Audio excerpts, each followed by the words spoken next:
Thanks so much, Lisa. And I apologize, I'm coming to you live in costume because I'm running straight from here to take my kids trick-or-treating. So yeah, you get to see me dressed as Rosie the Riveter today. So as Lisa said earlier, my name is Amanda Robertson. I'm the WASH team lead here for Kenya and East Africa. And my slides today are just going to show you photos. So you're just going to have to look to me or listen to me for the words as opposed to looking to the slides. And before we get started, I just wanted to admit that I struggled with this a little bit at first. Just when I got this strategic objective, in some ways it's an obvious one for me as the Kenya WASH lead to take on, given that we are facing the worst drought that the country and the Horn has faced in over 40 years. What is a once in a generation or even once in 2 generations drought, and that does not seem like it's going to be letting up anytime soon. But from a WASH perspective, it's also, as many of you know, a very different type of programming than what we're often talking about. Often when I come to speak about our WASH programming in Kenya, I'm talking about, embedding in water utilities to professionalize services or working at the national level to track financing and reform policies that will allow for, tariffs, first-time tariffs for sanitations in many counties and things like that. So it was a bit of a rethinking of what I was going to be speaking about and how I was going to speak about this today. I'll go ahead and get started now. You can go to the next slide. And I wanted to talk specifically about Mary Obeli. So like I said, we have faced 4 failed rainy seasons. We are entering what looks to be the 5th failed rainy season with projections that the spring rains are likely to fail as well. And so northern Kenya and particularly our neighbors to the north are certainly in very dire situations. Frequent and intense droughts, as you all know, have severe consequences, from loss of life and food insecurity to millions of people becoming dependent on long-term humanitarian aid.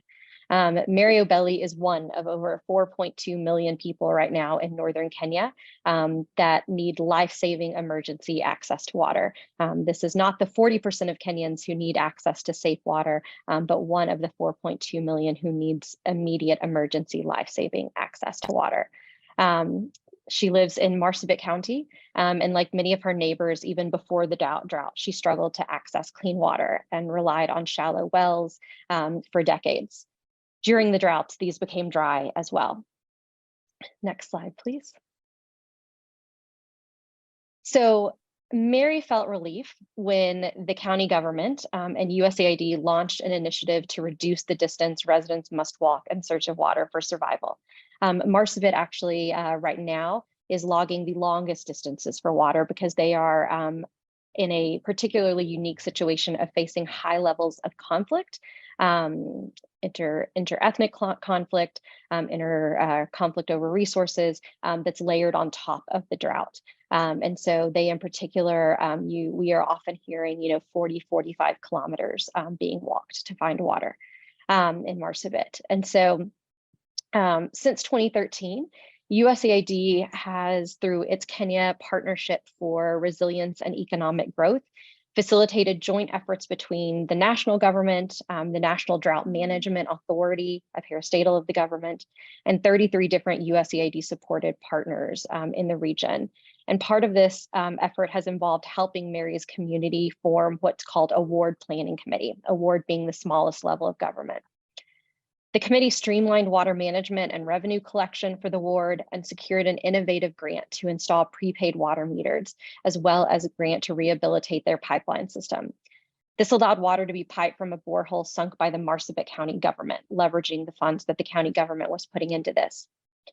Additionally, the installment of the water meter was to curb the mismanagement of funds. Since the installation of the meters, the committee has been able to collect over $2,500 in just 6 months, while the 10 years prior to that, they never had more than $1,500 in their account. The funds have also seen the committee become self-sufficient as they are now able to take care of costs such as repairing their generator, contrary to the past when the community would wait for donors to support for such repairs. Finally, USAID is layering this direct support to communities like Mary's with work working with the whole of government in advancing water security as directed under the Global Water Strategy. We've done this by partnering with the U.S. Geological Survey to conduct remote sensing of groundwater across Marsabit County as well as Turkana County. And this has allowed us to provide detailed maps and economic assessments of groundwater use projections, as well as recharge projections, and trained county staff on the development, analysis, and use of this mapping data. These resources will help drive county water resource management for decades to come. And so they not only point counties to where water is now, as well as where water is most likely to be recharged and that area needs to be conserved and protected. It also gives them projections so that hopefully these resources can be managed long-term. Next slide, please. This new access allowed residents to spend their time in more economically productive ways. A reliable water flow also reduced contention among residents over the scarce resource. Community health improved thanks to a reduction in waterborne diseases and better personal hygiene. Hundreds of residents in Mary's ward and others nearby have access. And I know hundreds doesn't often sound like a lot, but in the remote, very, sparsely populated areas of places like Marsabit, where many people are pastoralists and are moving around a lot, hundreds actually covers quite a bit of geography.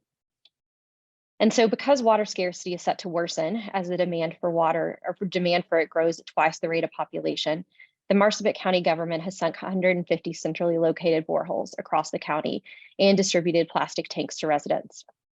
Thanks to the joint work planning sessions facilitated by USAID throughout 6 drought-affected counties, partners are now more deliberate in identifying ways to collaborate and share data. And residents like Mary benefit as the community becomes more resilient and food secure as a result. No longer trekking several kilometers in search of water, Mary can now access clean water 2 meters away. During dry seasons, we were forced to travel long distances to fetch water, Mary said. It's not easy and you're never sure you'll get it. Now we can get water closer to our home. So I'll end with one other statement that I just wanted to share kind of as a call to action for anyone in the room who may be working in the Horn of Africa. I heard the question earlier around, if BHA resources or WASH resources for USAID were going up. And I think one thing I would say is, as someone sitting here watching the devastation of this drought, it is imperative that USAID continues funding this, but it's also imperative that we have others that are stepping up as well. 86% of the response to the drought here in Kenya is funded through USAID and the US government. And so just anything that we can get donors to do, other partners to do to step up to help fund this would just make a huge difference in lives, not only in Kenya, but throughout the Horn of Africa. So with that, I'll hand it over. Thank you.